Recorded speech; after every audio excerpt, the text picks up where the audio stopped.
Les titres principaux. Adam Farah s'est entretenu avec la délégation parlementaire indienne à son bureau.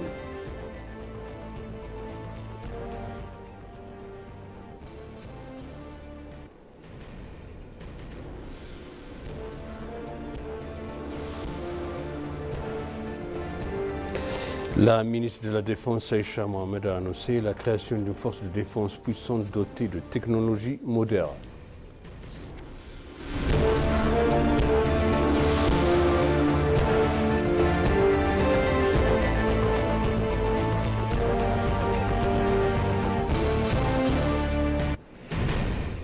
Bienvenue chers téléspectateurs sur BCC Moazala Lomorkana avec le journal.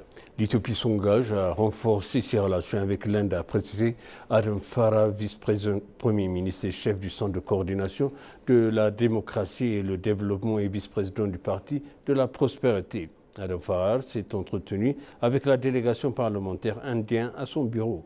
Adam Farah a indiqué avoir discuté avec la délégation conduite par la députée indienne Supriya Sule des questions susceptibles de renforcer les relations entre les deux pays. Pour sa part, la chef de la délégation indienne, Supriya Sule, a dévoilé que l'Inde œuvre pour le bénéfice mutuel en renforçant ses relations avec l'Éthiopie.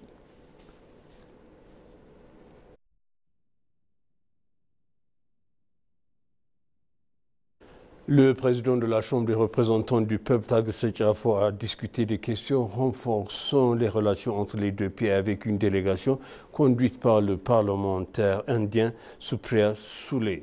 Le président de la Chambre, Tagesset Jafo, a formulé que l'Éthiopie et l'Inde entretenaient des relations solides.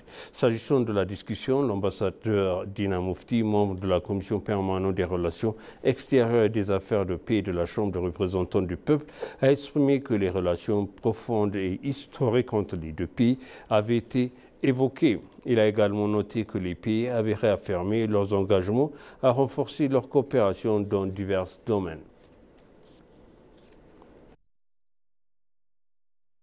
La ministre de Défense, Aïcha Mohamed, a annoncé la création d'une force de défense puissante dotée de technologies modernes et sur lesquelles les pays et la population peuvent compter.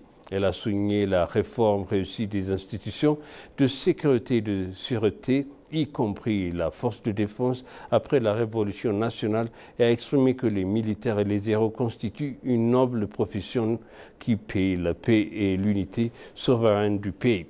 Elle a également parlé que l'armée avait renforcé la paix et la sécurité du pays en prenant des mesures décisives contre ceux qui tentent de renverser l'ordre constitutionnel par la force.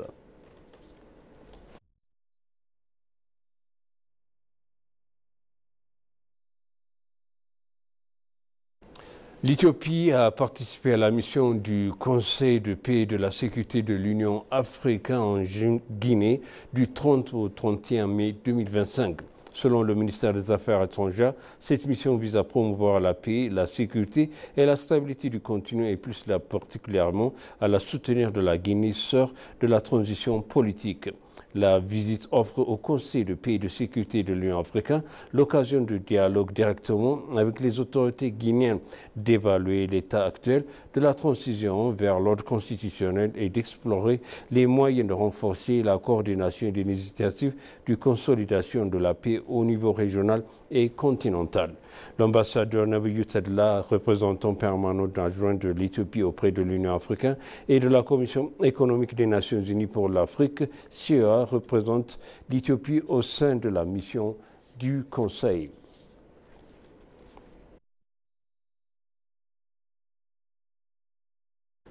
Le commissaire général de la police fédérale éthiopienne, Demelash Gebremichael, a annoncé que la construction et de la mise en œuvre du prochain poste de police intelligence et autonome ici à Addis Abeba.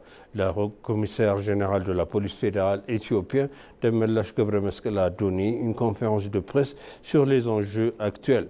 Il a mentionné que l'application citoyenne de la police fédérale éthiopienne rivalise avec les applications policières mondiale et était reconnue comme la première.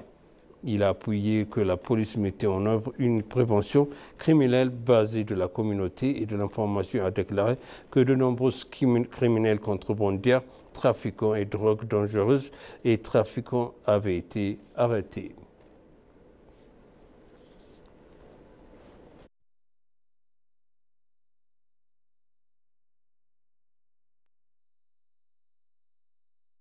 Le ministre de l'Eau et de l'Énergie, Abtamou Tafa, a déclaré à l'ENA que l'un des principaux efforts pour atteindre des objectifs est le développement des infrastructures. L'Éthiopie joue un rôle premier dans la construction d'infrastructures énergétiques reliant les pays de la région.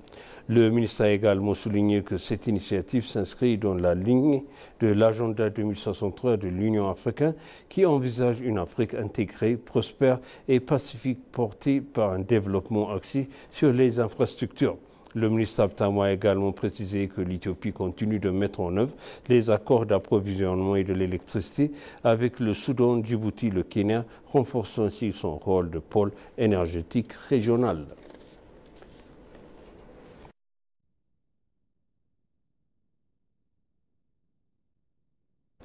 Dans un entretien exclusif accordé à l'ENA, Jonas Adaye, commissaire éthiopien au dialogue national, a formulé que le dialogue national en cours est une première dans l'histoire de l'Éthiopie, est une opportunité majeure pour l'Éthiopie et ses habitants. Le dialogue national a débuté au niveau local avec le chef régional, les jeunes et les femmes, entre autres. L'Éthiopie prend des mesures audacieuses pour résoudre ces problèmes multiformes en menant un dialogue national historique impliquant tous les segments de la société.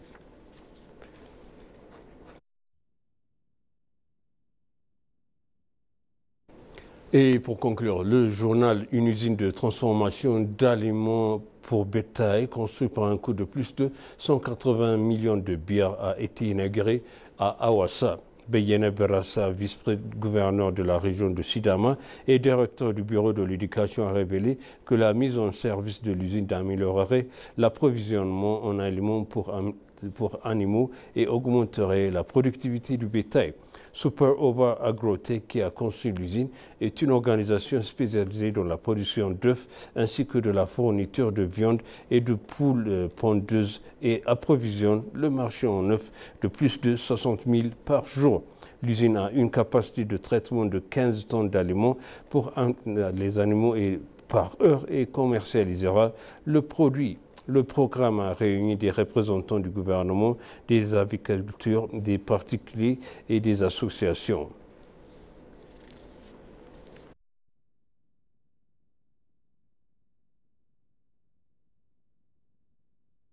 Et maintenant, je rappelle les titres principaux. Adam Farah s'est entretenu avec la délégation parlementaire indienne à son bureau.